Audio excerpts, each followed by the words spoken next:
I think we need to be able to be serious about what I call social action or direct action. Direct action is very clear. Direct action are those kinds of things such as the Show the Truth tours, the genocide awareness projects, of which I'm sure Stephanie Gray spoke about last year, etc. They make people incredibly uncomfortable. They really do. They make me very uncomfortable.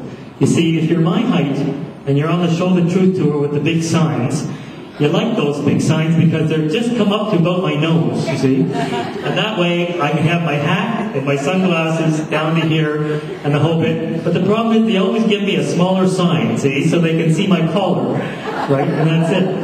And it's true, it's never easy, whether it's standing at a light chain or whether it's standing out to show the truth. But the reality is it disturbs people. And we need to be aware of something. What we're talking about is disturbing. It will never be comfortable. I don't like it.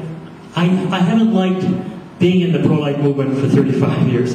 It's not that I don't like the people. The people are wonderful. They're outstanding. You really are, and you're typical, believe me, of people I've met literally around the world.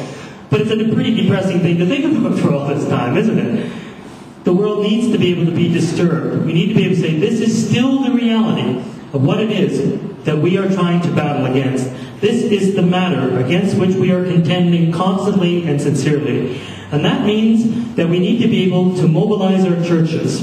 As a very last point, one of the reasons that I took over the position that I have now is because our churches need to be able to understand that Christians have by and large forgotten the voices of the unborn. By and large, they've forgotten the voices of those who are in the back rooms of the hospitals, etc. And they need to be able to be mobilized by the ministers, by the pastors, by all of those who are concerned to be able to raise up Christians to be able to speak and to speak well. We need to be able to pray. But I remember, what I learned in a grade 2 book when I was going to school, in my one-room school where I started. It was a little sort of saying that went like this: I'm only one, but I am one. I can't do everything, but I can do something. And because I can't do everything, I won't refuse to do the little that I can do. I think what we need to do is to be able to recognize that our churches do need to be activated, do need to be educated, but educated in a consistent way, understanding that we too are the people of our time. And we, as George Grant, the philosopher who taught here at Mac many years ago, said, we swim in the like fish in this culture, and therefore we absorb it.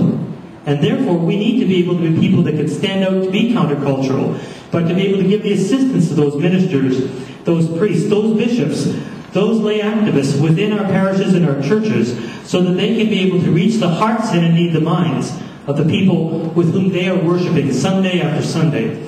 So this is what I believe the future of the pro-life movement can be. And I'll tell you, what it will be differently shaped, because that's true of almost any organizations. Organizations, they come, they go. But the reality is that the work still goes on. The work goes on in reaching heart to heart and mind to mind. Heart shall speak unto heart, as it says, and I believe that that is especially true. The deepest work we have is that heart speaking unto heart. And this is why, regardless of how many crazy awards are given to butchers and abortionists, regardless how often it is that politicians would like to disregard us, ignore us, or whatever, we keep coming back. Why? Because there's a resilience, There's a definite resilience in what we do. Because we know that in the end, the truth will triumph.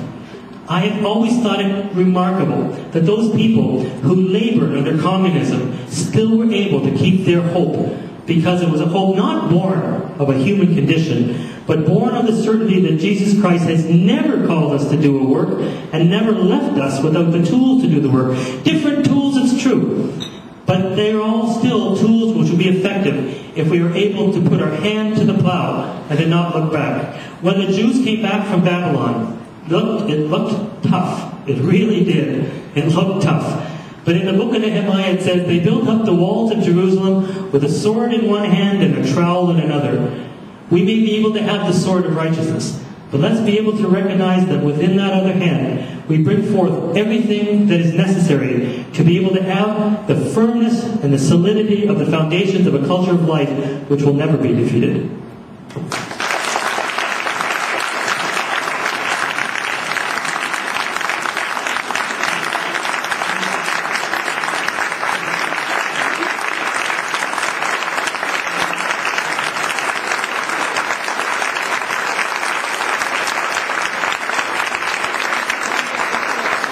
More questions or?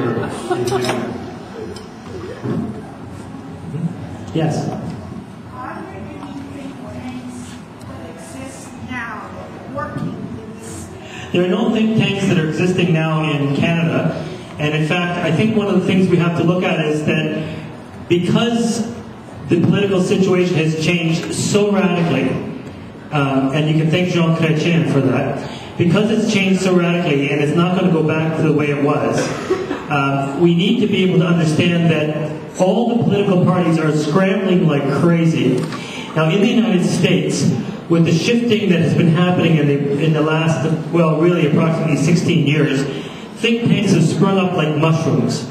And really, when I say about a family actually sponsoring a think tank, I mean, you can actually do that. There are a number of other institutes, such as the Pembina Institute or the Donor Institutes, that have actually been sponsored by families where people will make a substantial donation and be able to set up something that will just think, or the Center for Creative Renewal, for instance, is like that out of Ottawa. But I think what we need to do is to be able to understand that there are new opportunities that are coming up in front of us.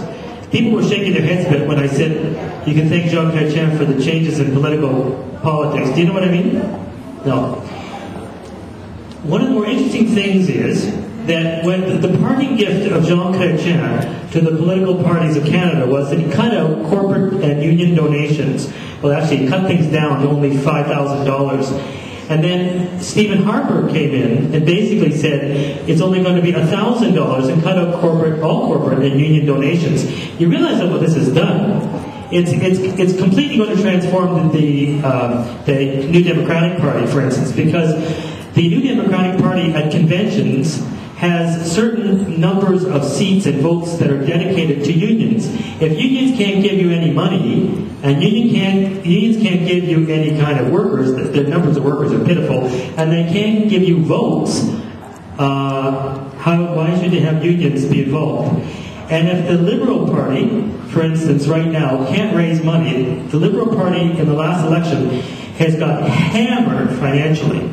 Because instead of getting these big donations, now you get between $1.75, and it's going to soon rise to $1.82 for every vote that's given to you in the last election. Okay, you got that? So, that means that all of you people have paid for Elizabeth May. Elizabeth May knew she was never going to win. All she wanted to do was to get a couple 100,000 more votes because that was an awful lot more money. So every year you get $1.75 for every vote.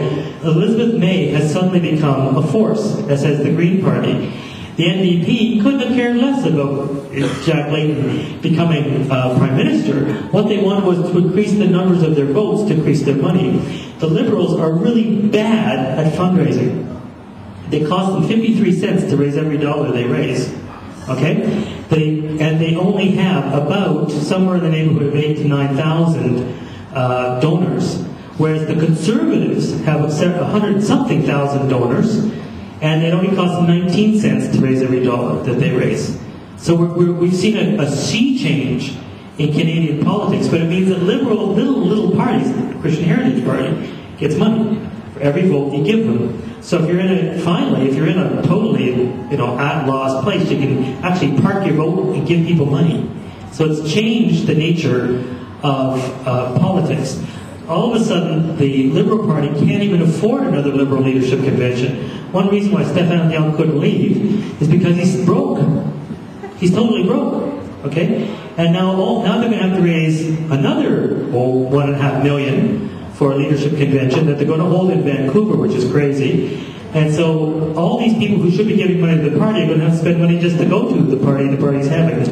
It's great. I think it's great. And they're broke because they borrowed $9 million and now they can't pay it back. They borrowed that much money for the election, now they can't pay it back. And so it's wonderful. It's a very interesting idea. But it's changed the nature of politics, and that's meant there's possibilities for us. It really has. That's just one little area. And this is why we need new people to think of new things.